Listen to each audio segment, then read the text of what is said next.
나는 주님을 알지 못합니다 라는 제목으로 말씀을 지금 묵상하고 그리고 기도하시겠습니다. 참 우리가 입으로 고백하기가 좀 민망한 얘기지만 이 민망한 얘기를 오늘 설교 제목으로 채택했습니다. 저를 따라합시다. 나는 주님을 알지 못합니다. 나는 주님을 알지 못합니다. 한번 더 하시죠. 나는 주님을 모릅니다. 나는 주님을 모릅니다. 아무도 이렇게 말하는 사람은 없을 것입니다만은 입의 고백 말고 우리의 눈빛이나 우리의 태도나 혹은 아무 말 안 해도 우리가 세상과 주님 사이에 서 있으면서 인생 속에 무언가를 선택해야 될 기록이 있을 때 우리가 주님이 원하시는 것을 선택하지 않고 내 마음이 원하는 것을 선택하고 그것을 손으로 딱 잡을 때 이미 우리에게 선택이 하는 말입니다. 나는 주님을 알지 못합니다. 사랑해야 됨에도 불구하고 내 마음속에 분노를 따라 내가 입을 열어 내가 화를 바라기로 마음먹고 또 내가 사람에게 상처를 주기 시작했을 때 오늘 그 분노하는 사람을 향한 나의 그 분노가 또 화를 내는 그 고백이 오늘 말을 합니다. 나는 주님을 알지 못합니다. 오늘 하나님께서 나를 향해서 무수히 많은 것들로 초청하고 내게 감동을 주시지만 우리의 선택과 우리의 걸음들이 하나님이 원하지 않는 것을 선택할 때 또 행동으로 다른 곳에 서 있을 때 우리는 그 삶으로 이미 하나님께 말을 하는 겁니다. 나는 주님을 알지 못합니다. 우리는 그리스도인입니다. 그리스도가 우리 속에 계시기 때문입니다. 이 그리스도인이라는 말은 교회 역사 전체를 놓고 사도행전 11장 26절 말씀에서 최초로 사용되기 시작한 말입니다. 그 말씀 25절부터 26절까지 읽어보면 이렇게 적고 있습니다. 바나바가 사울을 찾으러 다소에 가서 만남에 안디옥에 데리고 와서 둘이 교회에 1년간 모여있어 큰 무리를 가르쳤고 제자들이 안디옥에서 비로소 다같이 시작 그리스도인이라 일컬음을 받게 되었더라 했습니다. 그리스도인이라 일컬음을 받았다. 어디에서 받았다 합니까? 안디옥이라고 하는 그 지방에서 예수 믿는 사람들이 비로소 이전까지는 그런 말이 없었다는 모양이에요. 그래서 뭔가 비로소 하는 말을 통해서 아름다운 결과가 드디어 도출되었다. 주님께서 원하시던 결과물이 드디어 나왔다. 비로소 그리스도인이라 일컬음을 받게 되었다. 성경이 뭔가 이렇게 제3자 입장에서 이렇게 적고 있는 걸 보면 비로소 그리스도인이라 일컬음을 받았을 때 이것을 보면서 뭔가 마음의 환희를 느끼고 기쁨과 감격을 느꼈던 분이 있으신데 그것은 바로 이 성경을 기록한 저자이신 바로 하나님이신 줄로 믿습니다. 하나님께서 이것을 목도하시고 목격하시고 이것을 기록해 놓으시면서 야 너희들이 비로소 그리스도인이라고 일컬음을 받게 되었구나. 비로소 라고 하시면서 무언가 오랫도록 간절한 바람이 이루어진 것처럼 그렇게 말씀이 적고 있습니다. 그러면 오늘 그리스도인이라고 일컬음을 받은 것은 주님에게 큰 기쁨이 되었던 모양입니다. 그리스도인이라고 하는 말은 성도들이 스스로 자기적으로 해석해서 사용한 말이 아니고 또 세상 사람들한테 우리들을 이렇게 불러달라고 말하면서 부탁해서 불림받았던 것이 아니라 예수를 믿지 않는 불신자들에 의해서 스스로에게 뭔가 이렇게 깨닫는 바가 있어가지고 불신자들이 예수를 믿는 사람들, 특별히 안디옥에 있는 사람들을 보면서 불렸던 이름입니다. 그리스도인, 크리스찬 말입니다. 26절을 보면 아까도 말씀을 드렸지만 비로소 그리스도인이라 일컬음을 받게 되었다라고 했습니다. 비로소 그리스도인이라는 말의 참뜻은 그리스도에게 속한 사람이라는 뜻입니다.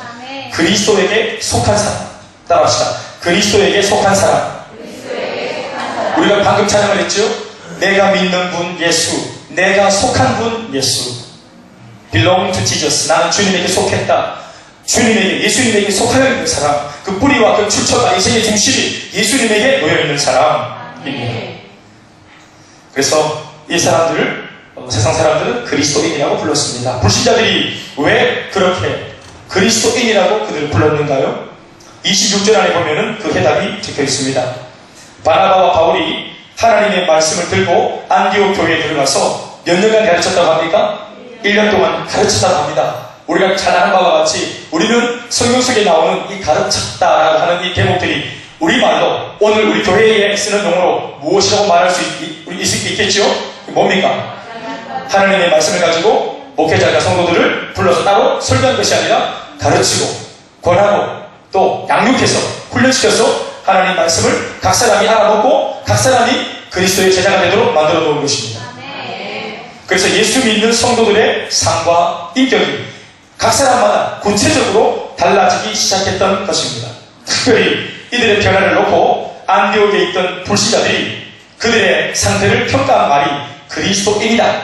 저 사람들을 평가해보니, 저 사람들의 삶의 내용을 쳐다보니 저 사람들은 예수님에게, 그리스도에게 속한 사람들이다.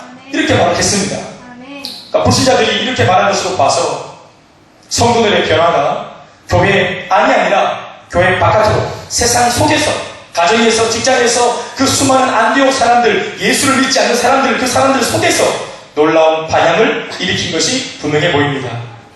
당시 시대 상황이 어떤가 하면 수많은 유대주의자들이 예수를 믿는 이 기독교, 예수교를 이단으로 여기고, 이미 얼마 전에는 예수를 믿고 복음을 전했던 7 집사 중에서 스테반 집사를 욕보이고 그에게 돌을 던져서 이미 스테반 집사가 예수를 믿다가 혹은 예수를 전하다가 이미 돌에 맞아서 순교를 했어요.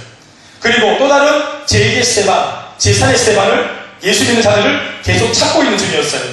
그리고 이 소문은 삽시간에 그 고대 근동 근처에 팔레스타인 근동에 다 이미 소문이 퍼져가지고 예수를 믿는 사람들마저도 위축이 되었어요. 그런데 어떻게 예수를 믿는 사람들을 두둔하고 그들을 그렇게 칭찬할 수 있겠어요? 그들을 칭찬한다는 것은 그들과 같은 편이라는 것을 스스로가 입증하는 것이기 때문에 사람들에게 큰 낭패를 당할 수도 있는 거예요. 그런데 왜 안디옥에 살고 있는 사람들이 예수를 믿고 예수를 제대로 믿고 있는 사람들을 평가하기를 그리스도에게 속한 사람이라고 평가해 줬을까요? 여러분, 이유는 뭡니까? 아니라고 말하고 싶어도, 모른 채 하고 싶어도 그 사람들이 안디옥에서 변화받아서 안디옥에 있는 교회 사람들이 안디옥이라고 하는 지역에 정말 놀랍고 선한 영향력을 대단히 많이 미친 것이 분명합니다. 대구에 있는 교회는 대구 지역에 선한 영향력을 미쳐야 하고, 인천에 있는 교회는 인천에 선한 영향력을 미쳐야 합니다. 미국에 있는 교회는 미국에, 일본에 있는 교회는 일본에, 중국에 있는 교회는 중국에. 이 교회는 여러분 로컬 처치 개념이 있어가지고 자신이 속하여 있는 그 지역에 이 교회가 책임성을 가지고 몸부림치면서 먼저는 그 지역을 책임져야 할 필요가 있는 것입니다. 우리 큰순방에서 교회는 대구에 지금 몸담고 있으니까 우리가 나라가 열방을 품기 전에 제일 먼저는 이 지역에 우리 교회가 혹은 성도들이 선한 영향력을 미쳐야 한다고 믿습니다. 우리가 선한 영향력을 미치지 못하는 그런 근거가 없는, 신앙의 근거가 없는 사람인데, 영적인 매력이 없는 사람인데 어찌 지역에 있는 사람들, 이웃하는 사람들이 우리의 이야기를 들으려 하겠습니까? 또한 우리 지역에 있는 사람들이 우리 교회를 우습게 보는데 어찌 타 지역의 사람들이 대구에 있는 교회를 주목하겠습니까? 그러니 우리 주변부터 우리가 변화된 삶으로 선한 영향력을 미치고, 그리고 하나님의 능력을 통해서 우리가 영적 권위를 세우고 그들을 영적으로 장악해 가는 것이 옳은 줄로 믿습니다. 이렇게 험하고 이렇게 참 분위기가 음산한 분위기 속에서도 불신자들이 인정할 수밖에 없을 정도로 강력하고 뭔가 맹렬한 변화가 그들 속에 있었던 것이 분명합니다. 그래서 수많은 안디옥 교회 성도들의 변화된 삶과 고상한 인품이 너무도 귀하고 아름답던 터라 시대 상황에 아랑곳하지 않고 삶의 현장에서 예수님의 삶을 똑같이 재현해내는 이들 모두를 불신자들이 뭐라고 불렀냐 하면 그리스도에 속한 사람, 그리스도인이라고 불렀던 것입니다. 그런데 이 사람들은 예수를 믿으면서 이 안디옥에 있는 소위 그리스도인이라고 일컬음을 받는 성도들의 수준이 집사도 아니고 권사도 아니고 장로나 목사도 아닌 일개 평신도들의 수준이 스테반 집사와 우리가 같은 동등한 운명을 당해도, 스테반 집사처럼 같은 고통을 당하고 시련을 당해도 우리는 상관없다. 그 사람의 신앙이 곧 나의 신앙이고 스테반 집사의 운명이 내 운명이다. 이렇게 말하는 수준의 사람들이었습니다. 평신도가 수준이 이렇게, 그러니까 그리스도인이라 성도라 라는 이름마저도 그 타이틀의 무게감이 얼마나 남다른지 몰라요. 그리스도인이라는 이름을 지금은 우리가 너무도 쉽게 사용하고 있지만 이 이름의 원래 의미는 이러하다는 것을 오늘의 저와 여러분, 우리 그리스도인들이 잘 알아야 할 필요가 있습니다. 그리스도인을 진짜 그리스도인 되게 하는 데는 우리가 방금 읽은 사도행전 본문 속에서는 약 2가지 정도의 답이 제시되고 있는 것을 발견하는데, 첫 번째는 1년 동안의 강력한 제자 훈련이었고요. 그리고 배운 대로 들은 대로 그들이 세상 속에 들어가서 성도들이 진짜로 변화된 삶을 살아낸 것이 분명한 것입니다. 그러니까 제대로 훈련을 받고 제대로 사는 것입니다. 이거 아멘이십니까 여러분? 그리스도인이란 이름은 교회 밖에서 불려져야 할 바로 저와 여러분들의 또 다른 이름인 줄로 믿습니다. 우리가 여러분 아유 크리스찬 할 때 아임 크리스찬 할 때 아임 크리스찬 크리스찬이다 바로 전한다 크리스찬이다 나 그리스도인이다 하는 이 말이 나 그냥 예수 믿습니다 이런 정도의 의미가 아니라 나는 스테반 지사와 같은 운명을 취해도 당해도 나는 이 길을 걸을 사람이요 예수님의 십자가의 그 운명이 곧 나의 운명이라고 믿을 수 있는 사람인 것입니다. 그러니까 정말 놀라운 사람들이죠. 그러니까 진짜로 그 사람들은 인생의 뿌리가 그리스도에게 그들이 저부터 있었던 것입니다. 중심이 말이죠. 여러분 상상해 보세요. 지사도 아니래요. 권사님도 아니래요. 장로님도 아니래요. 목회자도 아니래요. 이렇게 안디옥교의 평신도들이 이런 수준의 신앙이라는 점을 여러분들이 기억하면서 진짜 그리스도인이라고 하는 이 작은 이름 하나 예수를 믿음과 동시에 우리에게 제일 먼저 붙여지는 이름 성도라는 이름 이 두 글자가 얼마나 위대한 이름인지 마음에 와닿는 게 있습니까 여러분? 그리고 현재 나의 삶이 내가 그리스도인임을 증거하고 있습니까? 내 주변의 사람들이 야 니는 딱 보니까 진짜 영락없는 그리스도인이다 라고 말하면 한단 말입니다. 오늘 예수님께서 잡히시던 그 밤에 흩어진 12명의 제자 그러나 양심에 뭔가 찌들이 있어가지고 멀리 도망은 못 가고 예수님이 잡혀서 신문 받던 그 대제사장의 뜰 근처에서 모닥불을 찌고 있는 사람들이 틈에 숨어가지고 몰래 두건으로 얼굴을 가렸는지 모르겠지만 뭔가 좀 양심에 갇혀 들려서 멀리 도망은 못 가고 그렇다고 가까이서 주님 곁을 지키지는 못하고 뭔가 어정쩡한 모습으로 예수님 곁을 배회하는 사람이 있었는데 오늘 본문은 그 사람이 누군지 밝히고 있죠. 그 사람 베드로입니다. 겁에 질렸습니다. 매우 당황스러웠습니다. 그래서 마음이 두근반 세근반 몹시도 지금 충격 속에 지금 헤매고 있는 베드로가 세상 사람들로부터 세 번의 질문을 연타로 받습니다. 이 세상 사람들이 질문했던 세 가지 질문을 한마디로 요약하면 이겁니다. 아유 크리스찬입니다. 오늘 우리가 방금 다루었던 서론에 다루었던 내용처럼 당신은 그리스도인입니까? 이 대목입니다. 한 여자 종이 그 제사장 뜰에 있던 여성이 이전에 예수님과 함께 지나던 12제자 중에 한 사람인 걸로 기억하고 당신도 그때 그 예수님 파다 라고 말했던 이 질문 그리고 두 번째 또 여성이 다른 사람한테 저 사람은 예수님의 파다 라고 말했던 질문 세 번째 많은 사람들이 쫓아가서 니도 예수 파다 라고 말했던 그 질문 이 모든 질문을 함축하면 당신 그리스도인입니까? 이런 질문입니다. 당신 예수 믿습니까? 이런 질문입니다. 그 질문 앞에 베드로는 세 가지로 점점점 더 강한 표현의 발언으로 대답을 했다 하는 것을 우리는 알고 있습니다. 첫 번째 어떻게 대답했습니까? 당신 예수 믿습니까? 했더니 뭐라고 대답했습니까? 아니다 했습니다. 두 번째 예수 믿습니까? 했더니 뭐라고 말했습니까? 절대로 아니다고 했습니다. 부인했습니다. 그리고 세 번째 당신도 그 사람이 확실하다라고 말하자 베드로가 어떻게 말합니까? 내가 저런 죽어마땅한 예수와 한 폐요 한 가족이라니 나를 뭘로 보는 겁니까? 결단코 나는 예수파가 아니에요. 그렇게 말했습니다. 68절, 70절, 71절에 보시면 그렇게 기록하고 있죠. 마지막 세 번째는 가관이죠. 베드로가 저주하여 가로되 나는 결단코 아니라고 부인한다. 예수를 저주한 것입니다. 그 저주를 어떻게 했는지 잘 모르겠으나 우리가 충분히 상상할 수 있죠.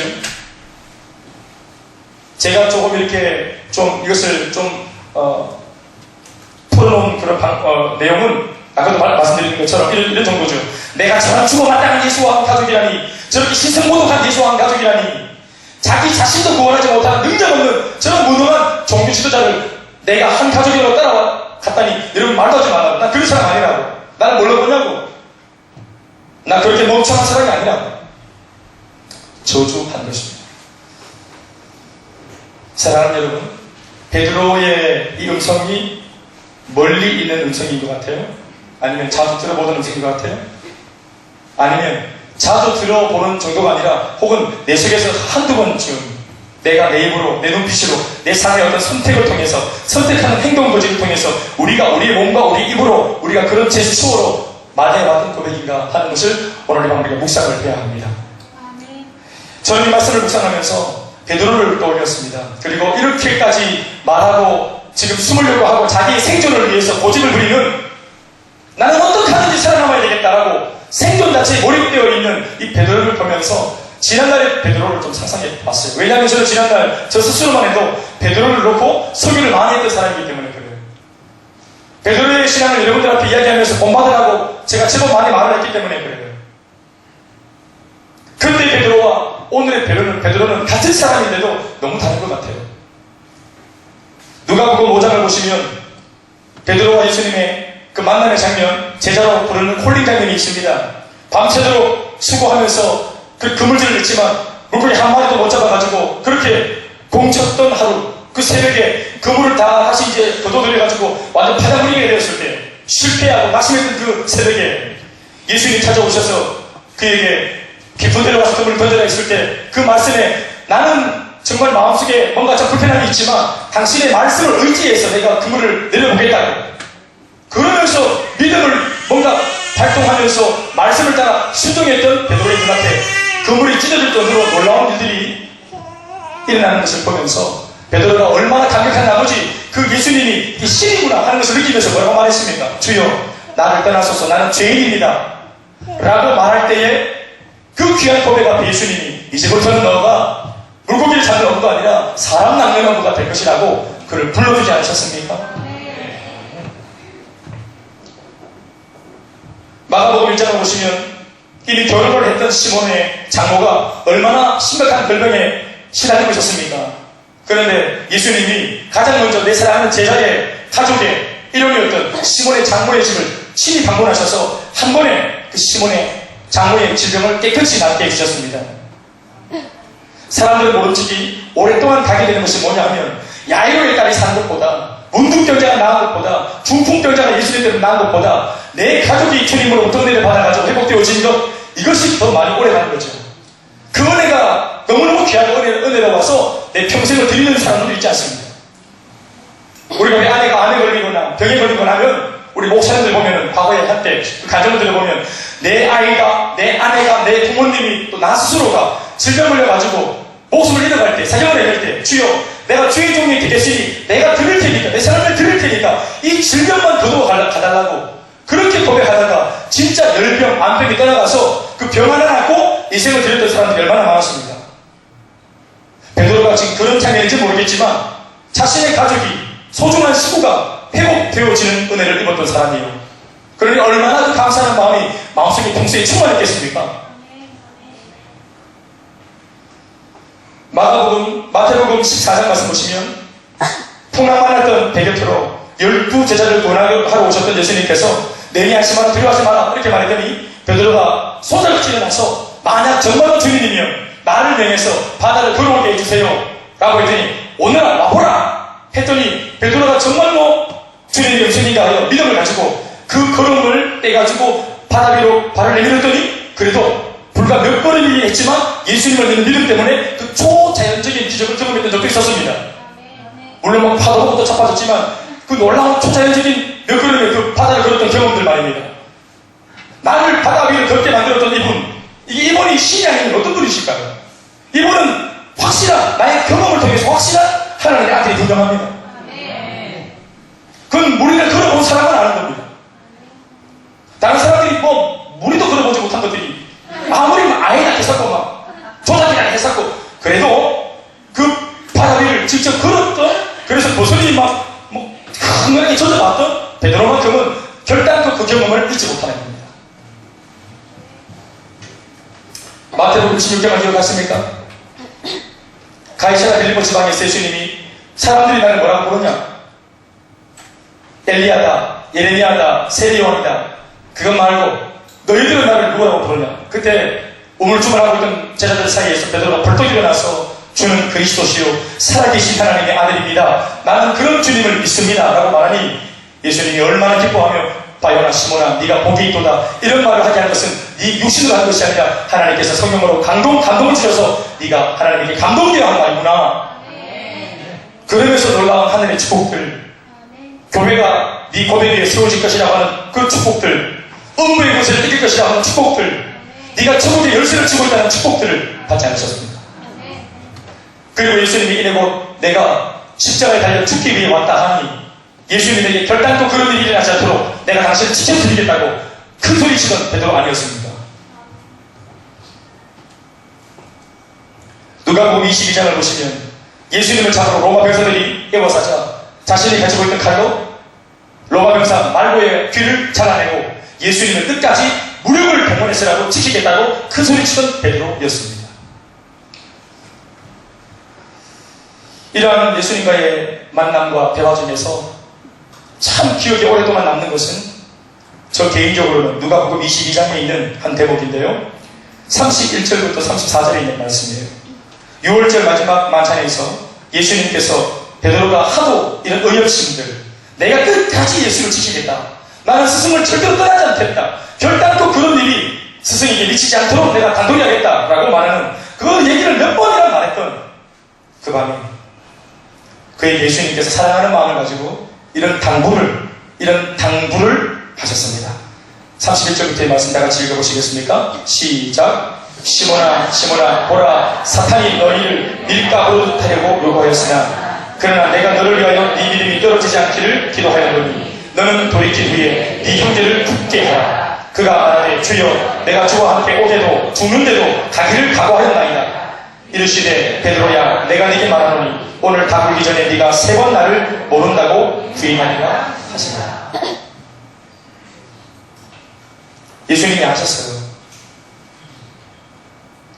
이미 사탄이 예수님 앞에서 예수님 내가 당신 제자들 다 거둘 거고 특별히 내가 베드로의 입을 통해서 당신을 내가 능력하고 욕보이기로 마음먹었으니 자 앞으로 한번 잘해봅시다 하면서 베드로를 내가 시험되게 만들겠다고 베드로의 이름을 딱 적어놓은 마귀의 그 초청장을 딱 예수님 발 앞에 딱 마귀가 던져놨어요.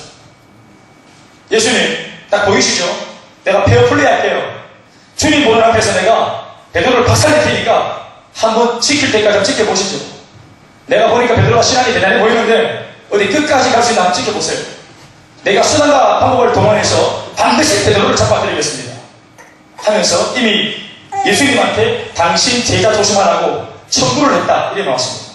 밀 까부러도 하겠다고 밀을 손에 얹어놓고 양손으로 굽혀가지고 이걸 완전히 그냥 가루를 만들듯이 내가 베드로를 내 손에 얹어가지고 밀 까부러도 해서 완전히 그냥 가루를 만들어버리겠다고 으름장을 놨어요 벌써.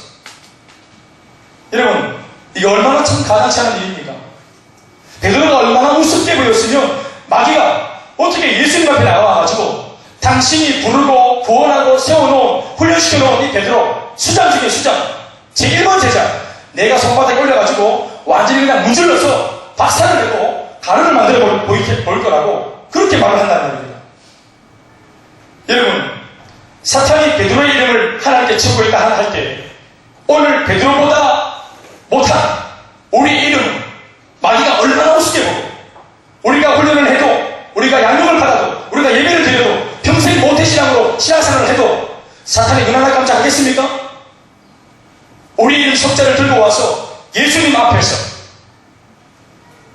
당신이 아무리 믿게 하고 성경으로 감동을 했으나 내가 이 사람 잡아뜨려 보일 테니까 지킬 수 있다면 한번 지켜보라고. 이런 말을 하게끔 우리가 사탄에게 빈틈을 보이고 허점을 보이고 우리 안에 있는 죄성을 보인다면 주님의 날에 어떻게 제대로 쓸 수 있겠습니까? 마귀가 볼 때 흔들면 흔들릴 수 있는 사람으로 보이는 사람, 마귀가 볼 때 구멍이 없는데 이 공동체 전체를 흔들고 있어가지고 구멍으로 보이는 사람, 제일 얕고요. 평소에는 큰 소리치고 칼을 빼들고 지키겠다고 으름장을 놓고 절대로 스승에게 이런 일이 있지 않도록 하겠다고 내가 생명 다해서 오게도 죽는 데까지 내가 함께 하겠다고 호언장담을 했던 이 제자를 놓고도 사탄은 눈 하나 깜짝하지 않습니다. 여러분 무엇을 알 수 있습니까? 신앙의 고백만으로는 부족합니다. 교회 안에서 우리가 예수 믿는 사람이라고 외치는 그런 외침만으로는 부족합니다. 내가 마음으로 결단하는 것, 내가 주님을 위해서 살겠습니다, 십자가 지겠습니다 라고 말하는 기도실에서 이 교회 안에서 말씀 들으면서 내가 마음으로 결단하는 것을 통해서 마귀가 두려워하는 것이 아닙니다. 이렇게 호언장담했던 베드로가 결국은 로마 병정도 아니라 불을 쬐고 있던 수많은 그냥 일반 평민들, 평범한 사람들 앞에서 그들이 불을 쬐다가 아니 농담처럼 하는 말, 당신 예수 믿습니까? 한 그 말에 이렇게까지 예수님을 노하하면서 저주까지 하면서 나는 결단코 예수를 믿지 않는 모르는 사람이라고까지 할 필요는 없는 거예요. 자기가 자신 있으면 그냥 나지막한 목소리로 아니라고 말해도, 단호하게 말해도 되는 거예요. 진짜로 아니면 말이에요. 그런데 뭔가 어색하게 아니라고 말하고 부정하니까 사람들이 집요하게 계속 물어오잖아요. 등을 보이면 올라타는 겁니다. 사단 앞에, 세상 앞에, 유혹과 시험 앞에 우리가 등을 보이면, 약해지면, 아니라 하면 올라타는 것입니다.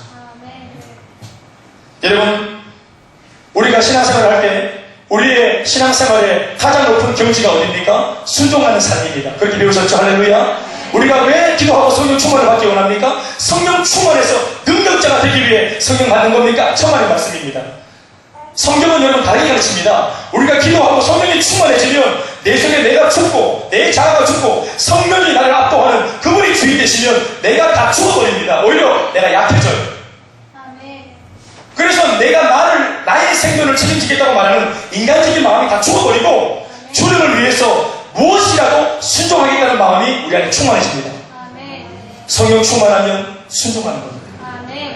내 자의로는, 내 인간적인 마음으로는, 인간 김대원이는, 내 성향으로는 주님의 말씀 앞에 어떤 것에도 아멘하고 순종할 수 없어요.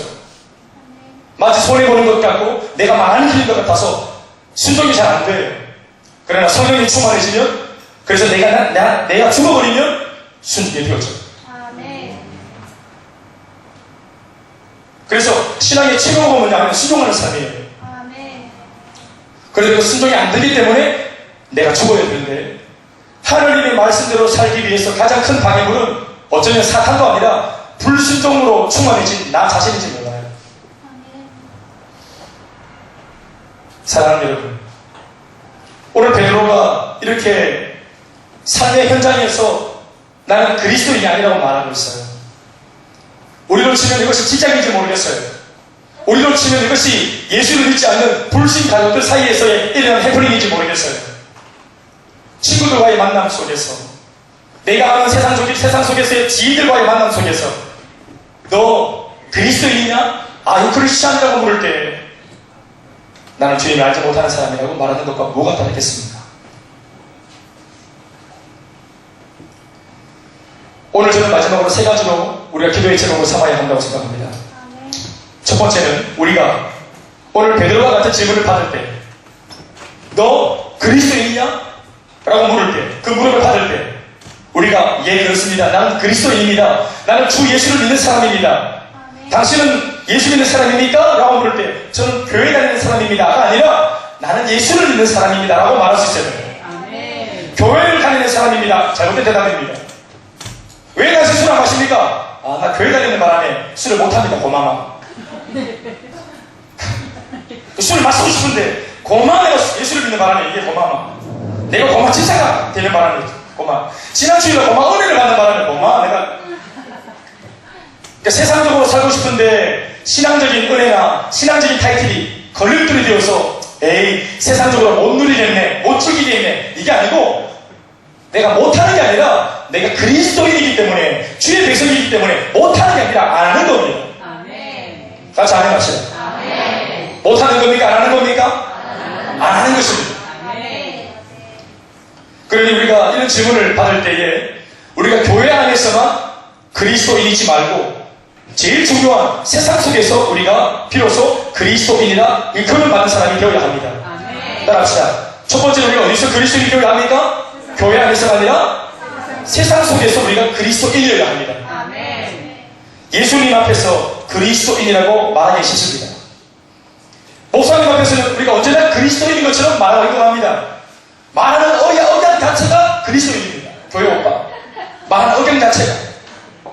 눈빛 자체가 교회 들어오면 바로 교회 오빠입니다. 교회 언니. 밖에 나가면 그런데 뭐 뒷골 먹었니? 아는 언니? 다리 끄는 오빠. 껌 씹는 오빠. 예수님 앞에서 그리스도인이라고 말하기 쉽고 교회 안에서는 우리가 그리스도인으로 행동하는 것이 너무나 쉽습니다. 그러나 불신자들의 눈총 앞에서, 불신자들의 질문 앞에서 우리가 그리스도인이라고 할 근거들을 가지고 있어야 합니다. 그게 진짜 신앙이기 때문에 그렇습니다. 아멘. 어쩌면 베드로가 지금까지 신앙생활을 하면서 훈련받았던 연유가 이 모닥불 앞에서 예, 저도 예수님의 제자입니다 라고 말하기 위함인지 몰라요. 예수님 때문에 장모가 낳는 것을 눈으로 목격했죠. 자기가 목격한 바 예수님은 진짜로 예수님 하나님의 아들이 분명해요. 오늘 조금 전에 가룟유다의 배신 때문에 예수님이 끌려가셨지만 내가 평소에 봐왔던 예수님이라면 끌려가시는데도 분명히 이유가 있어 끌려가셨을 것이고, 비록 끌려가셔가지고 고초를 당하시더라도 그 능력 많으신 예수님이 반드시 회복되어져서 나올 거라는 것에 대한 믿음이 있었다면 나도 저 주님의 제자라고 말할 수 있었을 겁니다. 오늘 여러분 베드로가 왜 아니라고 말했습니까? 뭐가 두려운 겁니까? 신앙이 없기 때문입니까? 뭐가 지금 불안해서 아니라고 말한 겁니까? 예수님이 끝처럼 보였기 때문에 그렇습니다. 오늘 저렇게 내 눈앞에서 끌려가는 저 예수님 보니까 저 예수님 저 모습이 끝이라고 보이는 겁니다. 지금 끝이다. 저 끝이다. 예수님 죽는다. 예수님 망했다. 끝났다. 기독교 끝났다. 교회 끝났다. 신앙 끝났다. 오병이어의 예수님을 기억하지 못합니다. 물리를 걷던 예수님을 기억하지 못해요. 고난당하고 공격당하니까 이때까지 훈련받았던 거, 은혜받았던 거 하나도 기억이 안 나는 겁니다. 기독교가 좀 공격당하니까 그래서 막 망하는 것처럼 보이고, 교회가 막 뭔가 좀 막 망하는 것처럼 보이니까 여기 있다가는 이 배에 계속 타고 있다가는 죽겠다 싶으니까 자기가 가룟유다는 벌써 뛰어내렸고 그 배에서 12제자 모두가 예수님 배에 타고 있다가는 박살나게 빠져 죽겠다. 예수님마저도 끌려가니까 이 끝이구나. 저분이 전능자라는 사실, 저분이 어떤 위기 속에서도 역전시킬 수 있는 전능자라는 사실, 이거를 믿지 못하는 것입니다. 사업이 좀 안 되면 신앙도 끝나는 것처럼 보이고, 내가 기대했던 것들이 영감이 좀 덜 되고 주님께서 끌려가는 것처럼 보이면, 주님이 망하는 것처럼 보이면 계속 이 배를 타고 있지 말아야 되겠다는 그런 생각들이 들지 않습니까? 괜히 예수 믿었다. 뭔가 내 삶이 이론과 다르게 말이죠. 현실이 조짐이 보이고 뭔가 오르막길로 올라가는 것이 아니라 내리막길로 내려가는 것처럼 보이면 우리 베드로처럼 우리 또한 나 자신의 생존에 대해서 골똘히 생각하게 됩니다. 그렇게 헌신했던 사람들이, 그렇게 남을 위해 드리고 새기던 사람들이 은혜가 쫙 빠져나가고 고난을 만나면 이제부터는 나한 사람을 내가 챙겨야 되겠다. 본전 생각, 이런 것들이 발동하는 것입니다. 그래서 모닥불 앞에서 사람들의 질문 앞에 로마 병정이 아닙니다. 베드로를 죽이려고 드는 사람들이 아니에요. 그냥 대화를 건 겁니다. 그냥 물어본 겁니다. 여러분, 막말로 한때 예수님 곁을 왔다 갔다 했던 그 사람들, 수많은 군중들, 예수님의 제자인 것처럼 보였던 수많은 군중들이 얼마나 많았습니까? 예수님 곁을 서성이다가 떠나는 사람들이 얼마나 많았습니까? 당황하지 않고, 사실은 베드로가 나 옛날에 그 오병이어 할 때 나 그때 떠먹었던 사람 맞아요. 그러나 지금은 아니에요. 이러면 되는 거 아니겠어요? 그런데 자신에 대한 지극히 뜨거운 뭔가 이 생존에 대한 몰입이 일어나니까 당황하고, 그리고 예수님을 저주하는, 예수님마저도 공격하는 이런 어처구니 없는 결과가 생기는 것입니다.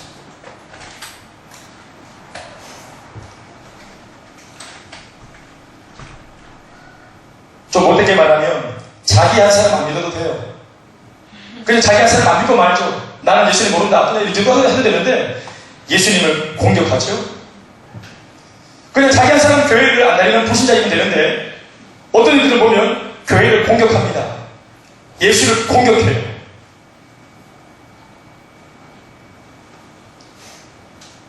자기가 간단하게 어려운 말들이, 말씀들이 쏟아지면 그냥 자기가 아멘이 안 되면 그냥 나는 아멘 아니다. 나는 노멘이다. 나는 오늘 이렇게 소화가 잘 안 되네. 이러면 되는데 내가 감당하지 못할 말씀을 공격할 때가 있습니다. 야, 저건 내 들으라고 하는 말씀 아니다. 여러분들이 들으라고 하시는 말씀입니다. 이 설교를 왜 합니까? 들으라고 하는 거 아닙니까? 여러분, 제가 제일 반응한 설교가 이때까지 들어봤을 때 우리 교회는 그런 사람 없겠지만 이런 설교입니다. 너가 교회에 그런 사람이 없는데 그런 설교 말라 합니까? 우리 교회는 술 마시는 분이 아무도 안 계시겠지만 예수님 믿는 사람은 술 마시면 안 돼요. 술 마시는 사람 있어요.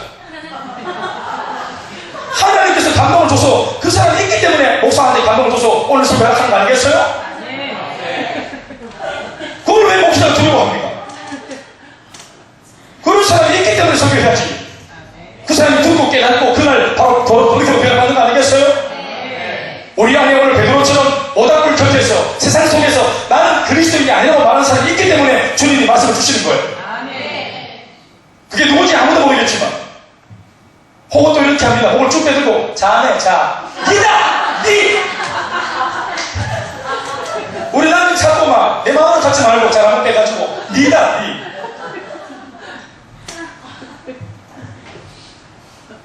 첫 번째, 교회 안에서만 그리스도인이라고 하지 말고 우리가 세상 속에서 비로소 그리스도인이 되어야 할 줄로 믿습니다.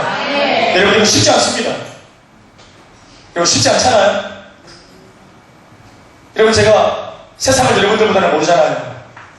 여러분들은 늘 세상 속에서 삶을 살고 계시는 분들입니까? 물어봅시다. 오늘 목사가 전하는 이 세 가지 교훈 중에 첫 번째 교훈, 교회 안에서만 그리스도인이지 말고 세상 속에서 여러분들의 삶의 현장 속에서 그리스도인이 되어야 합니다라고 목사는 말하고 있는데 여러분들은 그것이 매치가 되고 마음속에 소화가 되고 아멘이 됩니까? 저는 간곡히 부탁드리는 것이 이게 아멘이 일단은 되었으면 좋겠고요. 그리고 삶을 이제 살아갈 내일의 숙제가 지것이 두렵다면 오늘 밤에 기도해서 말씀 앞에서는 100% 아멘이어야 합니다. 내가 내일 아침에 다시 자빠질지라도 아유 크리스찬, 아유 난 크리스찬 내일 아침에 또다시 자빠질지라도 오늘 이만 말씀 앞에서는 아멘이 되어야 된다. 그리고 내일이 두렵고 내일 그 삶이 두렵다면 이 밤에 기도해서 그 갈등과 그 괴리감을 성령의 능력으로 채우셔야 됩니다. 내가 자신 없는 부분들은 내가 살아내겠다 하는 두려운 부분들은 머리로 계산을 하고 있지 말고 기도해서 성령의 능력으로 우리가 충만해져서 능력으로 감당해내야 돼요. 두려운 부분은 뭘로 채우는 겁니까? 계산이 아니라 성령으로 채워야 하는 겁니다. 이때까지 안 되어갖고 실패했을지라도 잘 안 되더라도 이 밤에 기도하고 성령 받아요. 능력을 충만히 받고 내일아 오너라 직장아 오너라 불신자야 오너라 하고 그 속에 달려가야 하는 거예요. 두 번째로는 우리가 베드로처럼 이런 질문을 받을 때 당신 그리스도인입니까? 예수합니까? 라는 질문을 어떤 모습으로든지 당할 때에 두 번째는 우리가 평안할 때만 아니라 고난과 시련 속에서 더욱 그리스도인이어야 합니다.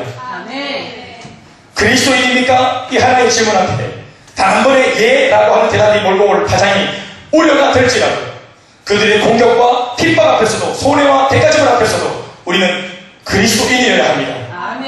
평안할 때는 모두가 다 등가지고 배부를 때는 모두가 다 주님을 위해 산다고 말합니다. 베드로처럼 오게도 하고 죽는 데까지 가겠다고 말합니다. 목사님 오른팔이 되고 목사님 새끼발가락이 되고 주님 간도 드리고 썰기도 드리고 신장을 드리겠고 막 시시장 배양을 드리겠습니다. 그런 거 다 필요 없습니다. 여러분 그냥 신장 넣어놓고 홈파스 그냥 잘 넣어놓고 창작 넣을 필요 없어요. 주님의 오른팔 이런 거 할 필요 없어요. 내 있는 자리에서 믿음으로 이름 없이 빛도 없이 그러나 빛처럼 소금처럼 묵묵히 내 자리를 지키면 돼요. 고난스러워도 그 자리가 가시마솥 같아서 조금 몸을 뒤틀리고 불편한 곳이라도 일지라도 내가 맡은 내 포지션, 내 자리를 믿음으로 지켜내는 것이 그것이 잘하는 것입니다. 평안할 때만 그리스도인이지 말고 고난과 시련 속에서 더욱 그리스도인이어야 합니다. 베드로가 지난날 얼마나 우쭐했습니까? 예수님이 기적을 일으킬 때 그 예수님 옆에서 얼마나 목에 힘을 줬습니까? 내가 이런 분의 수제자다. 내가 이런 분의 1등 기자다. 얼마나 목에 힘을 줬습니까? 물론 실제로 더불어 사람들 앞에 베드로가 예수님과 더불어 그렇게 우쭐할 만큼의 어떤 인기도 있었습니다. 실제로. 그러나 그 자리까지 올라온 것은 자기의 능력이 아니고 100% 200% 예수님이 올려놓은 것입니다. 이전과는 비교할 수 없는 갈릴리 청바다 오천에서 고기 잡던 그 적구석에 있던 이 베드로를 끌어내어서 많은 사람들한테 주목받고 영향력 받는 사람으로 예수님이 세워놓은 것입니다. 아멘. 우리가 흔히 알고 있는 이수보아처럼 늘 자기가 밀림에 많은 정글의 수많은 짐승들한테 왕따당하고 놀림을 당했는데 어느 날 길을 걸어가는데 자기보다 덩치가 큰 표범도 곰도 늑대도 두려움을 떨고 숨고 꼬리를 또 내리고 벌벌 떠니까 기고만장했는데 뒤를 돌아보니 자기 뒤에 밀림의 막 사자가 있었거든요. 그 자기 때문이 아니었어요. 아멘. 주님께서 바람을 불어주셨고 아멘. 주님께서 수풍을 불어주셨고 아멘. 원래 나의 기량 이상의 기량을 발휘할 수 있도록 주님이 능력 주신 거였어요. 아멘. 아멘. 그러나 하나님께서는 주님께서는 베드로를 이전에 시몬이 아니라 진짜로 반석 위에 세워진 대바로 바위 같은 믿음의 베드로로 사람들 앞에 영향력을 미치며 살도록 세우고 싶으셨어요. 그래서 어쩌면 오늘의 고난은 진짜로 이제 이때까지 훈련받은 것을 필드에서 펼치면서 내가 어떤 사람인지 증명하고 아멘. 예수님의 부재 상태에서 진짜 제자는 예수님의 부재가 안 느껴지도록 그 공간을, 빈 공간을 채워넣는 것이 그게 제자 아닙니까? 아멘. 여러분 어떻게 생각하세요? 아멘. 오늘 온종일 저희 아내가 그 사역한다고 밖에 있었어요. 저는 오늘 말씀 준비하러 이제 집에 있고 오늘 이제 오초등학교 세 딸이 저랑 함께 있었어요. 물론 뭐 그런 다 그렇게 하시겠지만 저는 이제 해야 될 일이 있어가지고 목사님한테 말씀 목사님도 해야 되고 이렇게 하니까 조용히 뛰기를 원했는데 상황은 그러지 못했어요. 아내의 빈자리를 아이들은 저를 보면서 채워주기를 바랬으나 저는 훈련되지 못해서 그러지 못했어요. 그래서 저는 오늘 밥을 달라고 하는 아이들한테 쫀득이를 입에 넣어줬고 쫀득이 아세요? 그 주황색 쫀득이? 쫀득이 그 먹지에서 주니까 너무너무 좋아하더라 애들이. 더 이상 그걸 달라고 안 하더라고. 쫀득이 이것도 많이 오래오래 먹으라고 가는 길게 끌고 이 수두로 빽빽하게 쌓아가지고 내가 이 장작처럼 쌓아서 줬어요. 예, 이유야 이거 먹고 좀 그래라 하고 저기 또 뭘 줬는지 기억 잘 안 나요. 내가. 하여튼 먹을 수 있는 것인데 음식은 아닌 것들 있잖아요. 그런 것들을 주면서 뭐 저의 어떤 그 방법으로는 이제 할 수 없습니다. 집에 뭐가 있는지 잘 모르니까 싱크대에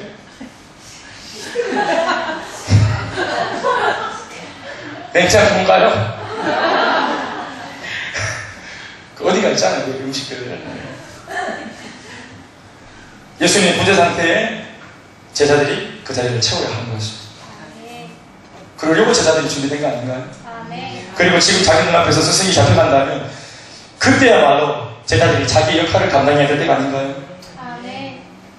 스승의 힘이 되어주고 스승에게 스승님 주님이 안 계셔도 제가 오실 때까지 이 자리를 내가 채우겠다고 하는 암묵적인 눈빛으로 사인을 보내고 아멘. 그리고 아까 예수님도 하신 말씀이 시몬아 마귀는 너를 쳐고 있지만 너는 돌이킨 후에 형제들을 굳게 하라 하신 이 예언의 말씀처럼 베드로가 잠시 마음이 흔들렸지만 다시 기도하고 마음을 추스려가지고 오히려 오합지졸이 되어 있는 나머지 11명의 제자들을 다 불러 모으고 아멘. 중심이 되어주고 아멘. 그들의 부조적인 말들을 그걸 무마시켜주고 아멘. 다시 불러주고 붙잡아주고 주님의 마음을 알려줘서 너무 심한 죄책감에 누리지도 않도록 또 너무 배기하고 도망하지도 않도록 잡아주고 이끌어줘서 이 공동체를 이 자리를 예수님 없는 이 자리를 끝까지 지킬 수 있도록 도와주고 지켜줘야 할 것이 베드로 아닙니까? 아멘. 베드로입니다. 그게 베드로예요. 그래서 예수님이 끝까지 베드로를 보면서 네가 1번이라고 한 겁니다. 1번.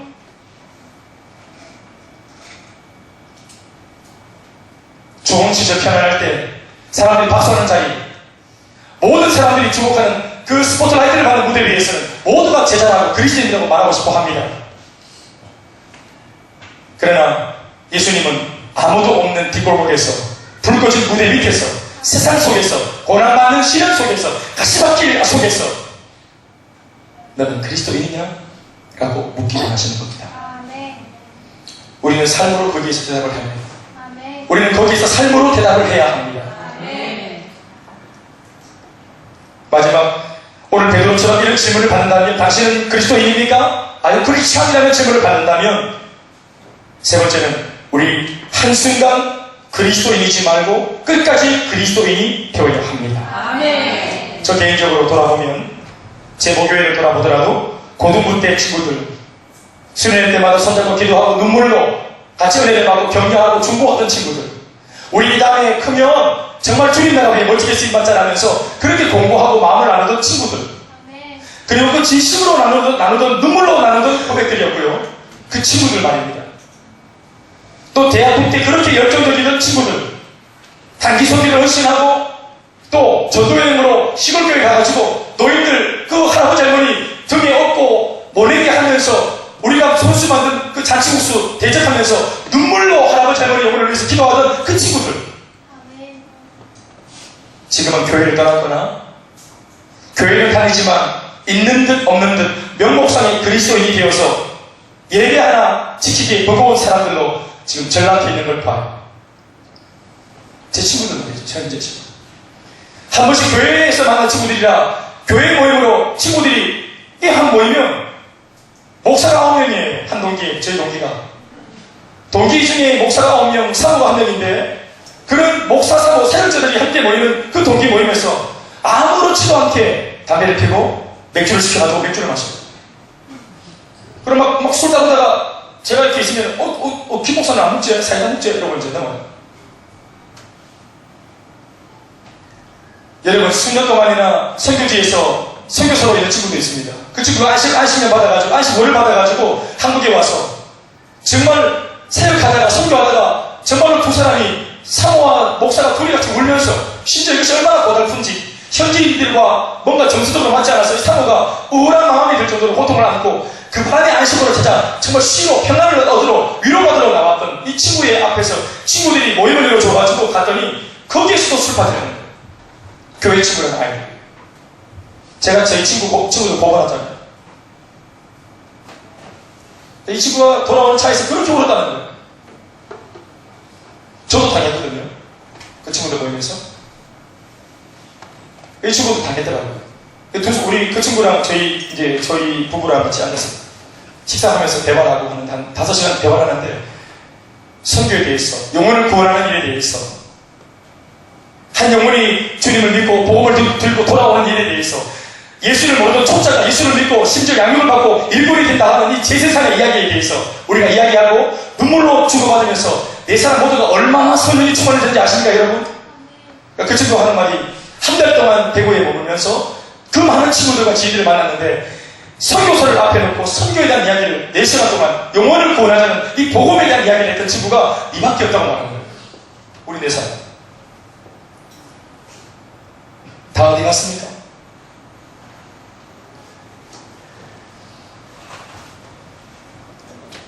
주님이 주신 비전과 사명과 꿈도 마찬가지입니다. 과거에 열심히 했던 교회, 지역을 살리자, 복음을 전하자, 제자가 되자 했던 그 수많은 저와 같이 훈련받았던 목사님들도 지금 다 없습니다. 두나기를 활짝 펴고 복음 들고 영혼을 구원하자고 맹렬하게 달려가려고 몸부림쳤던 목회자들도 지금 많이 없어졌습니다. 뭐라고 말씀하신 줄 아세요? 해보니까 안 된다는 거예요. 특별히 대구는 더 안 된다는 거예요. 지역세, 지방세, 이 체면문화, 평신도가 뭐하노? 목사님 자꾸 평신도 듣는지 마이소. 우리를 자꾸 읽고 만나라 하지 마이소. 우리 바쁜 사람, 피곤한 사람들이니까. 성도가 되기 원하지만 아무도 제자가 되기 원하는 사람 없고 소비자가 되기 원하지만 아무도 생산자나 공급자가 되기 원하지 않는 사람, 원하는 사람이 없습니다. 우리가 무엇 때문에 월화수목 금토에 직장생활이 놓여있는지 여러분 잊어버리셨습니까? 하나님께서 결혼시켜서 나한테 가정을 주신 이유가, 목적과 의의가 뭔지 잊어버리셨습니까? 우리 가정에 보석 같은 이 자녀를 주신 이유가 뭔지 잊어버리셨습니까? 우리가 세상 속에 몸을 담고 있는 이유가 뭔지 잊어버리셨습니까? 우리의 본질은 그리스도인입니다. 아멘. 주님을 예배하는 것이 우리의 삶의 중심인 것입니다. 아멘. 그 주님을 증거하기 위해서 직장도 있고 가정도 있는 거예요. 아멘. 축복을 왜 받으셨습니까? 축복 자체가 아니라 축복을 주신 하나님 아버지를 기억하고 이 축복에 걸맞는 삶을 살라고 우리가 축복 속에 담긴 사명을 받은 거 아니겠습니까? 아멘. 그러나 축복으로 시작해서 끝까지 축복으로 나는 결혼 맺겠다고 고집을 부리니 이렇게 시련이 조금만 찾아와도 나는 주님을 알지 못한다고 말하는 사람이 되는 겁니다. 한순간 그리스도인이지 말고 끝까지 그리스도인이어야 합니다. 한결 갖기가 어려운 것입니다. 정직분을 받을 때 절대 순종, 절대 충성 외치지 않는 자가 누가 있습니까? 우리 목사들이 목회 안수받을 때 생명 다해 주님 섬기겠다고 말하지 않는 목회자가 어디 있을까? 저도 그렇겠습니다. 저는 그래서 목사가 되어서 막 안수받는 날 나는 진짜 예수님이 그 세례요한 때 안수받을 때처럼 막 그런 역사는 한 줄 알았어요. 얼마나 두려워하고 그 전날부터 막 그냥 금식을 하고 진짜로 사모하고 가운을 입고 목사 안수받은 날 저기 수성동에 성도교회에서 안수받았는데 성도교회에서 강대상교회에 저희 동기들 한 15명 올라가서 무릎 꿇고 그 노래 수많은 어른들 목사님들이 전부 다 손을 다 포개 얹어가지고 안수를 함께 그 기라성 같은 목사님들이 한 명도 아니고 수많은 목사님들이 손을 던져서 안수를 할 때 난 하늘이 열리고 연기가 열리고 천군천사가 막 날아오고 비둘기 같은 성령이 막 내 머리에 쏟아지고 안수 딱 끝나는 순간 막 눈이 막 밝아지면서 내가 성령으로 충만해지고 내 새끼는 몸에 충만해지고 그럴 줄 알았단 말이야. 아무런 일이 없는 거예요. 하도 놀라가지고 막 머리빛이 났더니 머리 다 떨어져가지고 아무 일도 없었습니다. 바뀐 게 뭔지 아세요? 이제 외부에서 전화 올 때 감사합니다. 아무개교회 김대현 강도사입니다 하는 이 전화 자기소개 안녕하세요. 저 이제 김대현 목사입니다. 이거 소개하는 게 바꿔진 거예요. 세상과 그리고 모든 것이 그대로 다 있었어요. 이름 바뀌어졌다고 갑자기 성령이 충만해지고 안 그럽니다.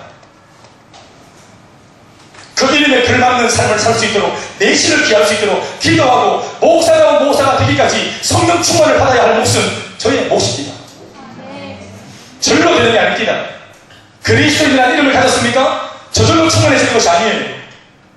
내가 셀이라는 이름을 가졌습니까? 저절로 되는 것이 아닙니다. 내가 국장이요? 어떠한 타이틀을 가졌습니까? 저절로 그 이름다운 영성이 갖춰지는 것은 절대로 아닙니다.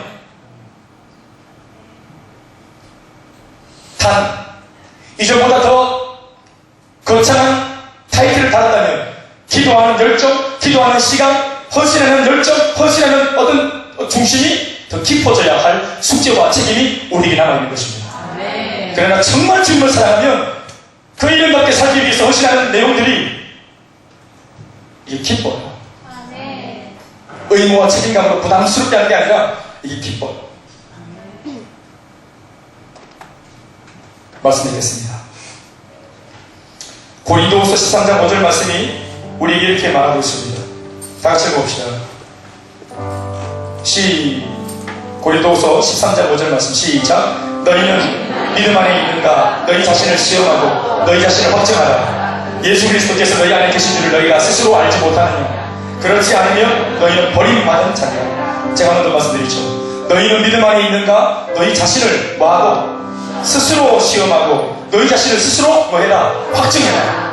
시험을 여러분 우리가 스스로 확증하든지 아니면 남들이 걸어오는 시험 앞에서 내가 그리스도인이다, 내 속에 주님이 계시다 라는 것을 확증하든지, 중요한 것은 내가 시험 당할 때 내 안에 주님이 계시다는 사실을 믿고 확증하고 확신할 수 있어야 합니다.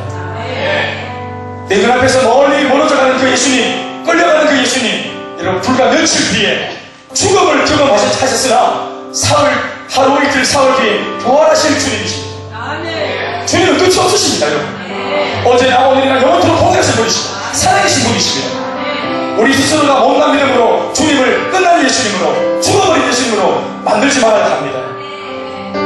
내 컨디션, 내 감정 따위로 주님마저도 내가 엎치락 뒤치락 할 때 자빠져도 쓰러지는 그런 주님인 것처럼 내도하지 마시기 바랍니다. 우리는 시험에 들고 자빠지기 쉽지만 주님은 언제나 우뚝 선 굵은 아름드리 큰 나무처럼 언제나 그 자리에 계십니다. 변치 않는 산처럼 언제나 같은 자리에 서 계십니다. 우리의 믿음 속에 그 산 같은 믿음, 반석 같은 믿음, 베드로라고 하는 이름을 주님이 지어주셨는데 바위라는 이름입니다. 바위 같은 이름, 반석 같은 믿음 말입니다. 그것 배워져서 우리가 바로 세워질 뿐만 아니라 이렇게 뭔가 시험이 와서 흔들리고 있는 사람들을 함께 붙들어주는 세상 속에서의 그리스도인, 고난 속에서의 그리스도인, 끝까지 그리스도인이 될 수 있는 여러분 다 되시기를 주의 이름으로 축원합니다. 우리 같이 다 일어나셔서 찬양하시면서 기도하시겠습니다. 우리 같이 묵상하며 기도하십시다.